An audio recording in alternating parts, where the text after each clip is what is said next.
to In the Zone, brought to you by U.S. Construction Zone, bringing you strategies for success with construction innovators and change makers, including In the Zone peer-nominated national award winners. Here are your hosts, Jeremy and Valerie Owens. In the Zone, I am Jeremy Owens with my beautiful wife, Valerie. She still is. She really is. Today we have a great guest, Casey Gray. We had two Canadians in a row, which is just our brothers to the north. They really are.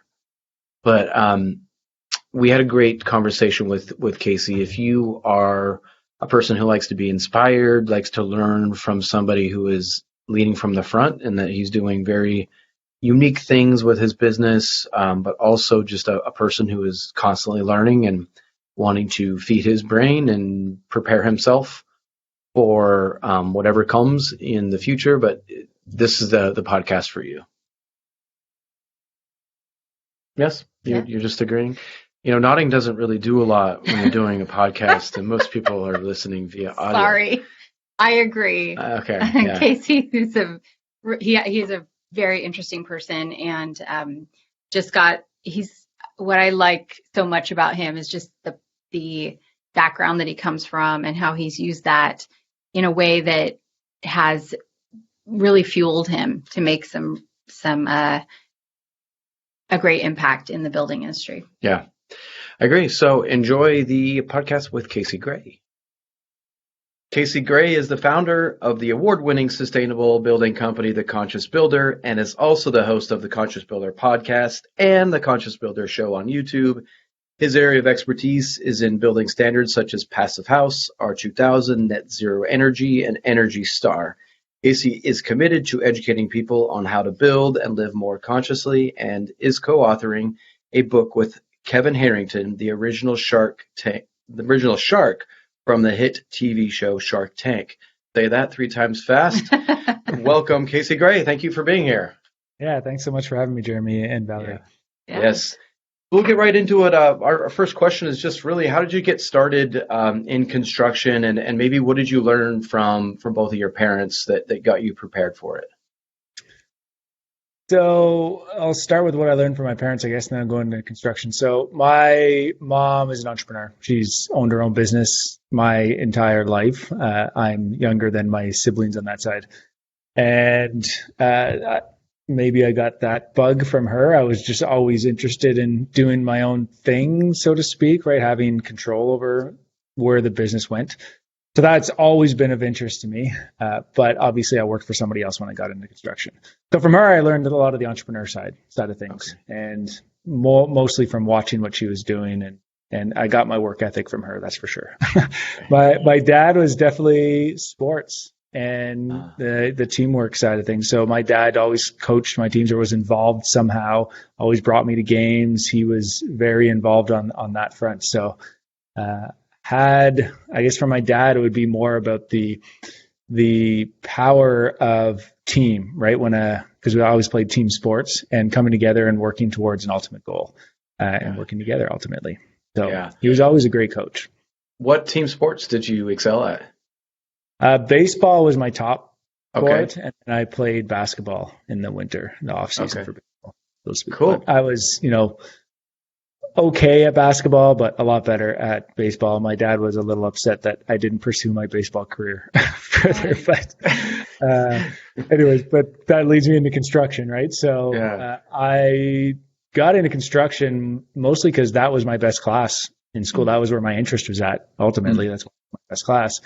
And right out of high school, I started to look for an apprenticeship because in grade 11, I believe it was grade 11 for myself, they started to push apprenticeships here in Canada, at least where we were. And carpentry was one of them. So as soon as I learned about that, I went through school thinking I was going to go in for engineering because I wanted to build stuff, but I didn't really know who built stuff. Like nobody in my family was in construction. My brother was a mechanical engineer. Like all my siblings went to university. Yeah, so I was kind of going through school for that, but I didn't really like school. You know what I mean? Like I didn't like sitting. It's not like I was skipping classes or anything like that, but I didn't enjoy it. Right. So I was kind of doing it because I thought I needed it. But once I found out that I can go into construction and this might actually be a better avenue and you don't have to pay the fees that you have to for university. Right. It made a lot of sense. So once I found out about that, I went home. My mom actually said, sure, if that's what you want to do. She took it really well, which was great. And all my marks after that started to plummet, except for my construction mark, because I didn't realize I didn't need any of them anymore. I'm pretty sure I talked my way through calculus, because I don't know if I actually passed it, but she gave me a passing grade. And so, yeah, and once I got out of high school when I was 17, actually, because being, having a birthday later and no grade 13, we were the first grade to get rid of that here. Okay. And which worked out well. I turned down a couple of jobs, found one company who did renovations. And that's what I tell people now. If you want to learn anything about construction, join a small renovation firm. They're going to teach you the most. Ideally, they're doing a lot of different things. And I worked for that company. We did infills, we did additions, we did renovations, we did all sorts of stuff. Worked for them for almost 7 years. And then eventually I went off on my own and been learning from my mistakes ever since.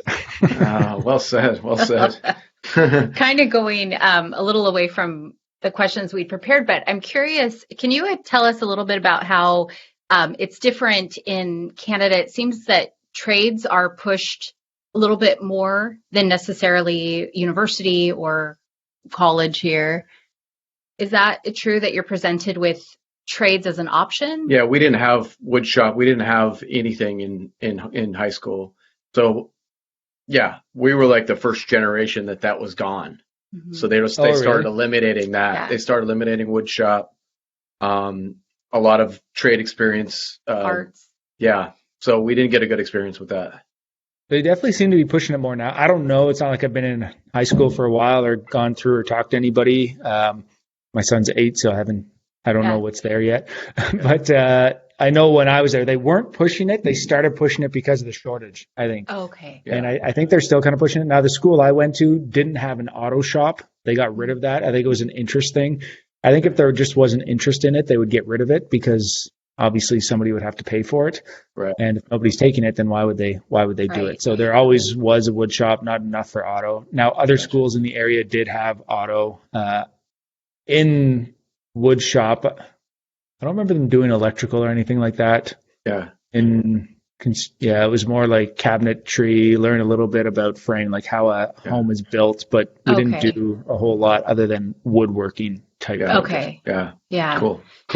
So Jeremy was sharing a little bit about your family, family dynamics. It sounds like you've got people in all sorts of We have a family shrub. We're not a family tree. We grow sideways. I love that. So how has that experience with probably, you didn't have a classical upbringing. How has that impacted you?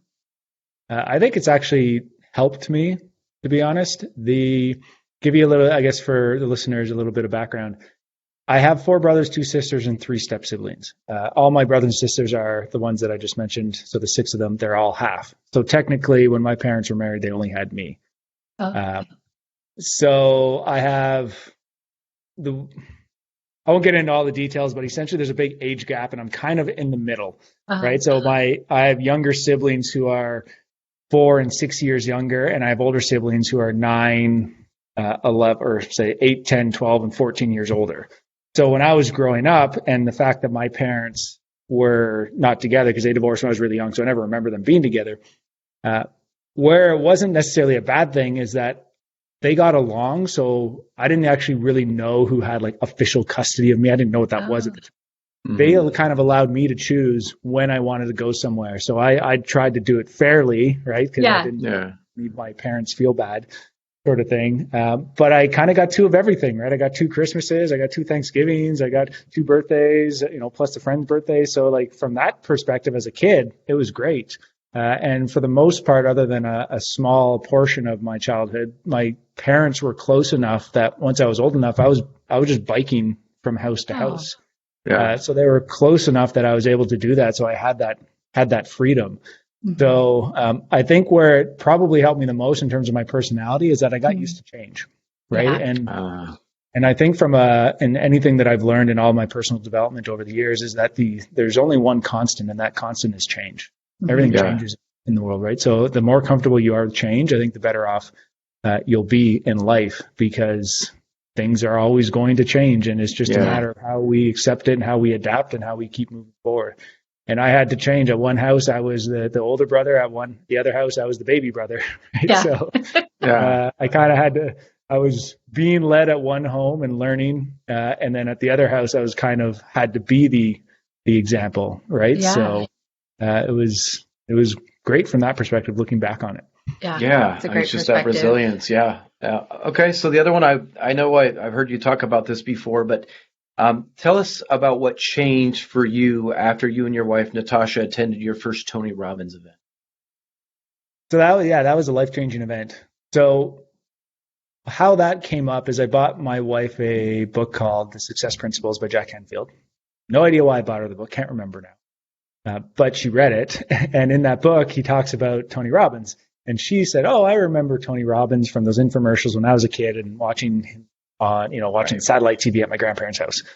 And so she looked into him, saw that he was doing these events, and she said, "Hey, do you want to go to the event?" And typical guy, I said, "Sure," but I didn't ask any questions, so I had no idea what I was walking into. And that event was called Unleash the Power Within. He's still doing them. I believe he's starting to do live again, so I highly recommend anybody that has the ability to go to that to go to it. The online events are actually pretty good. My wife did one of the online ones last year, and they did a really good job. But Side note, it's still life-changing. And we went to that event and came out of that event on fire, lost my voice from all the screaming and shouting and jumping up and down. It was wild. And it's like a rock concert for 3 days, but with amazing people and, people who want to lift you up and be better. But what I came out with is asking myself better questions. We started to ask questions about everything and why we do certain things. And it just opened our eyes to a whole new way of living that we had no idea about before, because we are all products of our environment. Mm-hmm. And once we know that and we understand that, we can then choose the environment that we want to be a part of and become a part of that environment.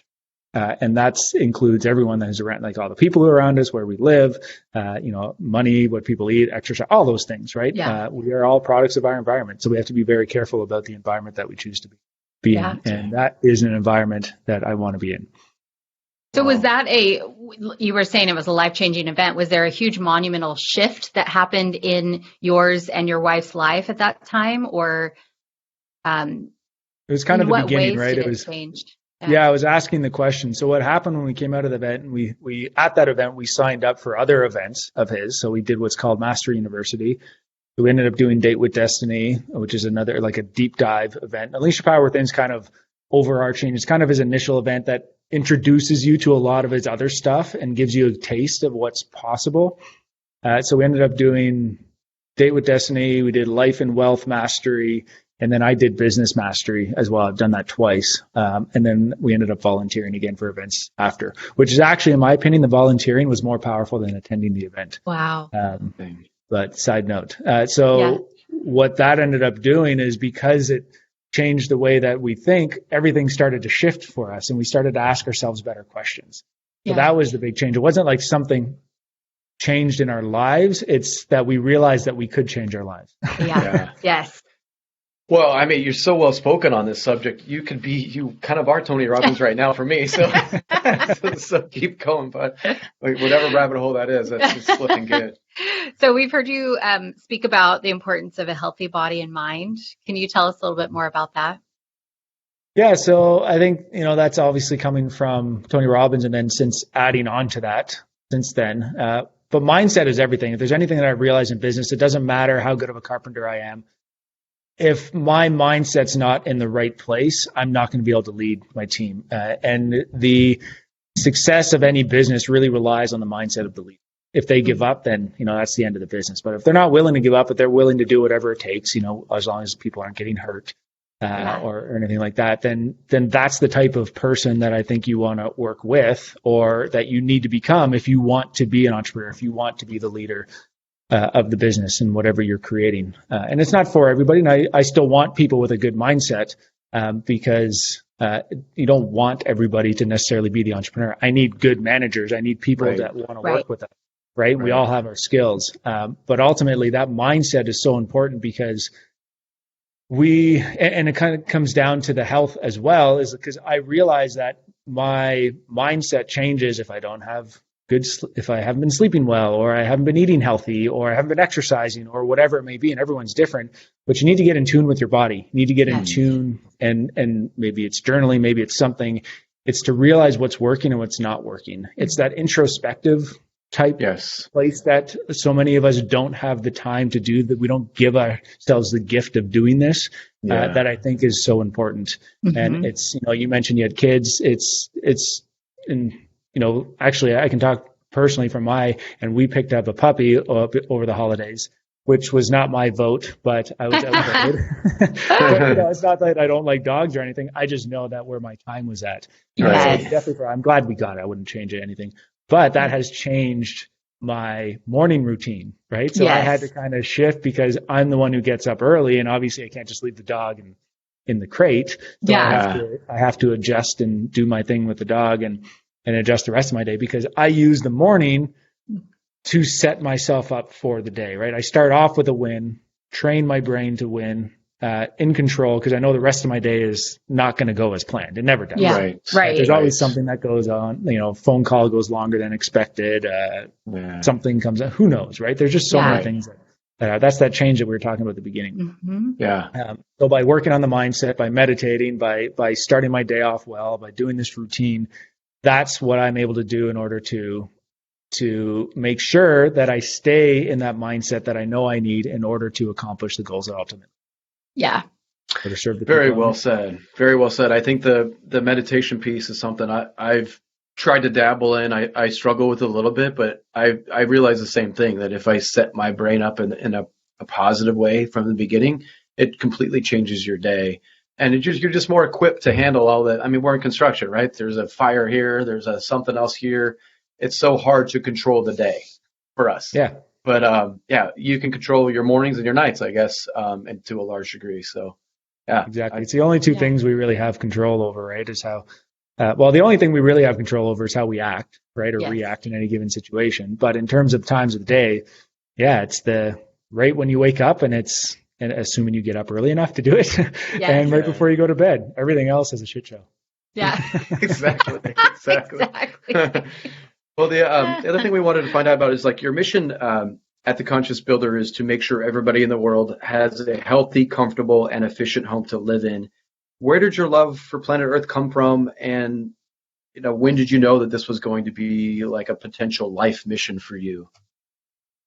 Yeah, it came through those Tony Robbins events, and because you do a lot of work and through those events. And really where it really came into focus is when we found out that we were having our son.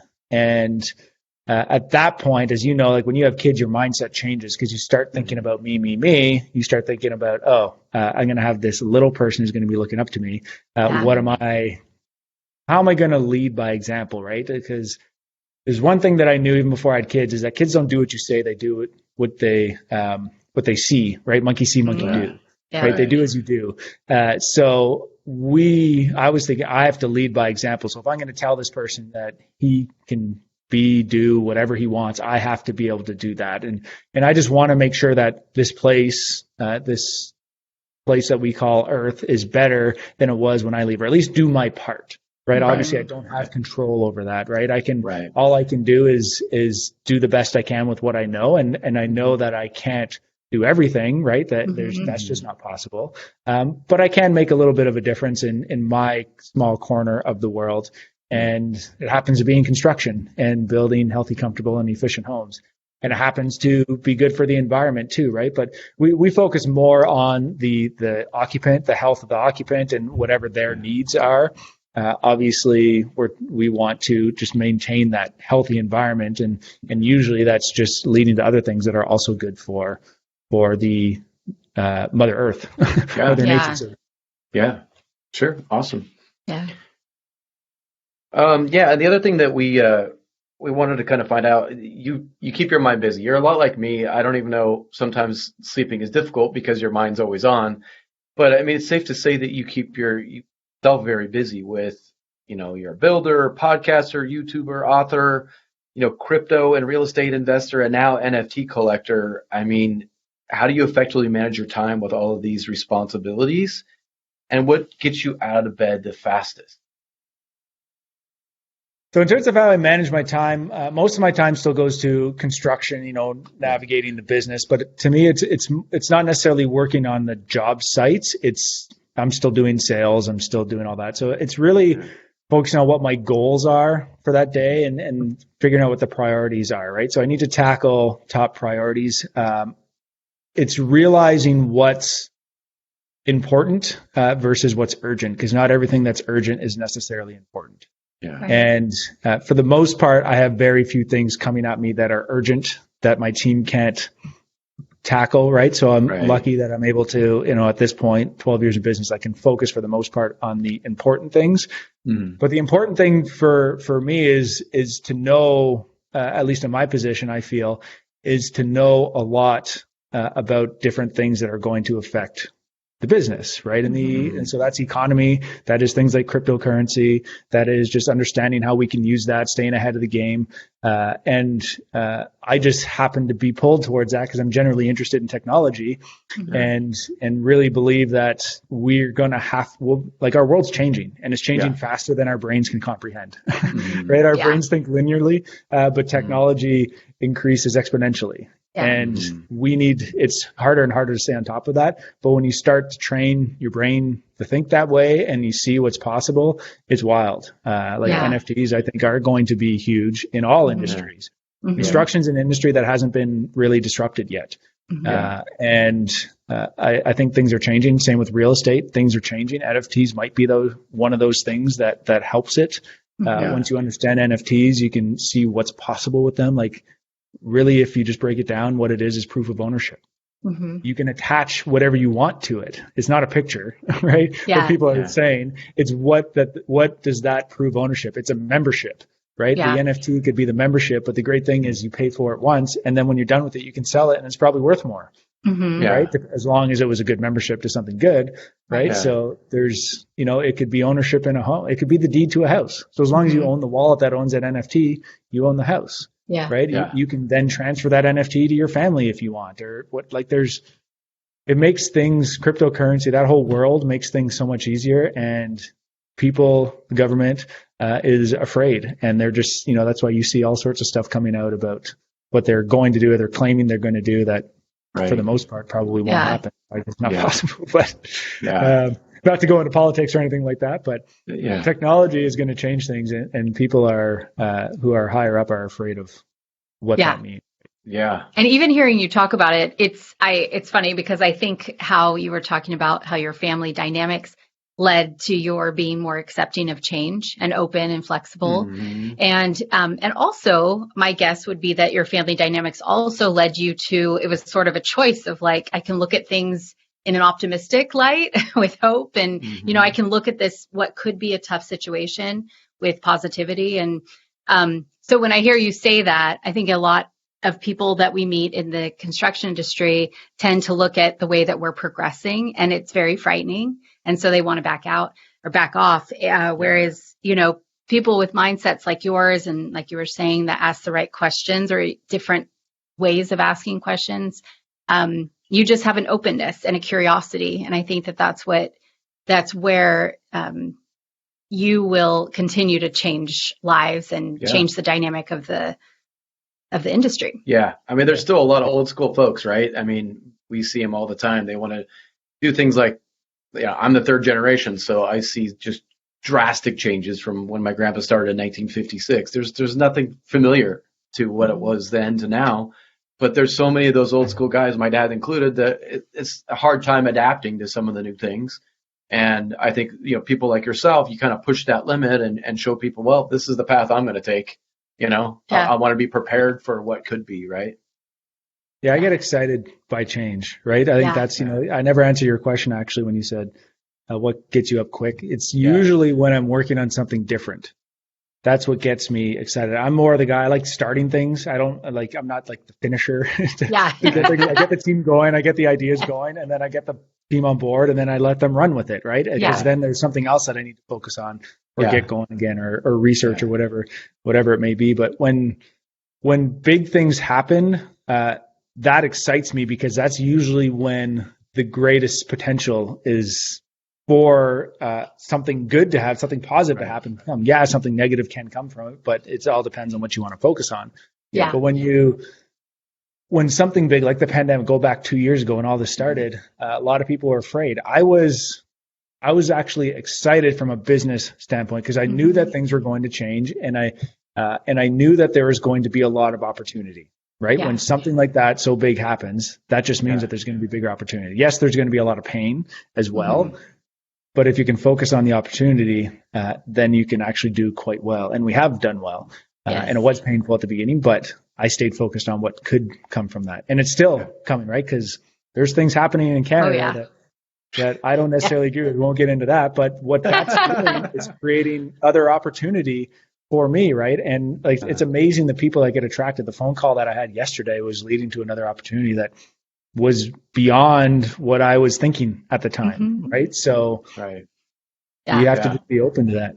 Yep. Yeah, very cool. That's wonderful. So you've talked a little bit about your wife and your son, and it's obvious how important they are in your life. How has the work-life balance been achieved by you? Do you have a work-life balance? So luckily, my wife and I are on the same page in the sense that it's never really balanced. It's more like a teeter-totter. You're more on one side or more on the other side. And to be honest, I'm obviously, in terms of hours, I work way more than what I spend with my family. But I enjoy it that way, and I think it works well for us. I think just as, you know, and doing enough studying of like masculine energy, feminine energy, that sort of stuff.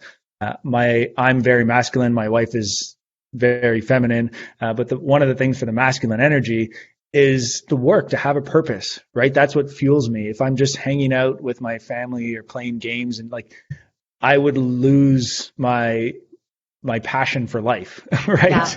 It's not to say that I never spend time with them, but it's all in that teetering and knowing when, there's some nights where, like, every night I have stuff to work on, but there's some nights that I realize that, okay, my wife needs to talk. And sometimes I'm right, sometimes I'm wrong, or sometimes I'm like, I realize it, but I don't do anything about it, and I learn my lesson. Right? And then you just have to, and those are the times that you just have to take advantage of and make it work. Same with my son, right? If I know that I got to spend more time with him, then I'll make sure that I do that. But it's just being in tune, checking in, and doing what you need to. And obviously realizing that everything I'm doing for the most part is for us as a family, right? A lot of the stuff that I do. And they realize that too. And if they need something, my son needs something, he'll tell me. My wife will drop hints, and then I got to figure it out. But keeps it interesting. Exactly. I mean, we've kind of read a lot of those, those books about personality styles and men, women. We're the same way, where I have like typical guy tendencies, and I want to be a fixer. Being in construction too, right? We're just set up to like want to fix things like right away. And I've learned that, that's not the way life works sometimes, is that you don't get to control everything. And so it's been a real struggle for me. But it's just ongoing knowledge, right? On learning as we go. Yeah, absolutely. Yeah. Cool. Well, we want to finish up with just getting to know you a little bit. We call it our zone out session, and we just asked you a couple quick questions here. So the first one is, as a child, what did you want to be when you grew up? I actually remember wanting to be a police officer when I was a kid. I don't know why, but that might just be because a lot of kids want to be that for some reason. But that was construction. I always played with Lego and built stuff, but I never thought of a construction worker or anything like that. Police officer. But not as many anymore probably are saying that. It's a tough job. No, not a good. I wouldn't want to be in their position, right? No way. So you have your own late night talk show. Who would you want to be your first guest? Obviously, Tony Robbins would be a great guest for multiple reasons. I guess it would depend on what the talk show is on. But another person who I think would be super interesting to have on would be Ray Dalio. And I learned about him through Tony Robbins. He has his book Principles, and he has another one that I just finished reading, but I forget that it's Principles of Navigating an Ever-Changing Environment. It's something along those lines. If you search Ray Dalio, really, really well written, but it essentially talks about the economy over time, like over hundreds of years, and the rise and fall of nations and what's happening right now with the U.S., because the U.S. has been the top nation for so long and is now dropping, and China's catching up, right? And how that's going to happen. But it's cyclical, right? It's always up and down, right? So just understanding that, I think, is super interesting, and talking with him and getting into his brain would be pretty cool. Yeah. I'd like to see you and Tony Robbins chat it up, but okay. All right. The third one is, who was the most influential person in your life? I don't know if I could choose just one person. Like, obviously, once again, you can come down to Tony Robbins, but I read so many books and learn from so many different people that I feel like influential people come and go at different times of our lives. And who might be influential to me right now might not be as influential in 5 years from now, right? Because we go through different parts. So I don't think I could put one name to that. I feel like there's a lot of people that fall into that category and have helped me over the years, including my parents, including each one of my siblings, including like Tony Robbins, every single book that I've read, podcasts that I've listened to, right? So there's so many different aspects there's so many different times that people have come in. I've had a friend help me kind of as a coach for a ton of years. His name's Chris Castillo, actually. Like, he would have been is influential, but we haven't spoken as much in the last couple of years, right? But he helped me out a lot 5 years ago. So there's a lot you can answer to that. Well, I mean, both Val and I appreciate your time here, and obviously you're leading in so many ways, not only in your little area of the world. I mean, we're talking to you from California, so you made an impact, around the globe. So I would just say, keep going on your little journeys of, hey, I want to learn about that. Yeah, do it. Just keep doing it, and keep speaking your mind. And you can tell it comes from a place of passion and like heart. There's a lot of heart to you. So I would just say, keep going, and thank you. Yeah, thanks for joining us. I appreciate that. All right. Yeah. Bye now.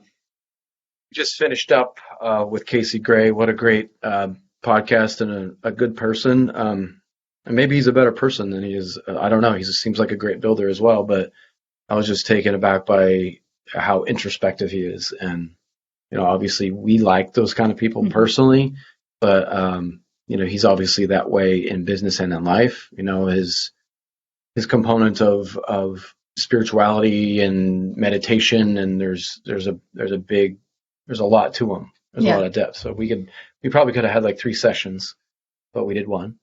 So it's a condensed version. But no, I had a good time chatting with him. Yeah, he's a really interesting person. I love how his, we talked a little bit about what gets him up in the morning and gets him excited. And it's just interesting hearing him talk. He's very honest about the fact that while he is a family man, he is also very much passionate about what he does.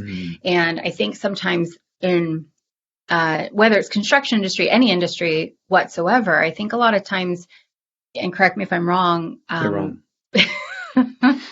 we have to downplay our success or our drive, and we have to really promote the fact that we're all about family, and we know that that's the right way to go and be. And I like that I really appreciated that he showed that, hey, it's cool to to say, hey, I'm curious about this. I'm passionate about this. I love learning about this, and how that is really very much a drive of his. And it was really nice to hear that. Yeah, no, I can relate to what he says, like about, the same with me and family is like what I do and the things I do in my construction careers does build me up. It does make me who I am. So not having that part of me, it is, and it is very guy for me to say that, but we are kind of a little bit more tied to our careers, typically speaking. And I feel the same way that to be unsuccessful would be crushing for me, so I related to him there. And whether that's, I think for you, if I were to say for you, it'd be less, your success would be less based on monetary yes. than it would be on just making sure that you are living true to who you are, which would be going after things that you want in business. I would say, leaving a lasting legacy is something that, I would share with Casey and pretty much everyone we've had on our podcast. Yeah. Is that you want it to go beyond you somehow, some way. And, I think everyone that we've had on has that same drive. So great guy. Yeah. Okay. Well, thanks again for tuning in to In the Zone. I'm Jeremy. We'll see you next time. Thanks.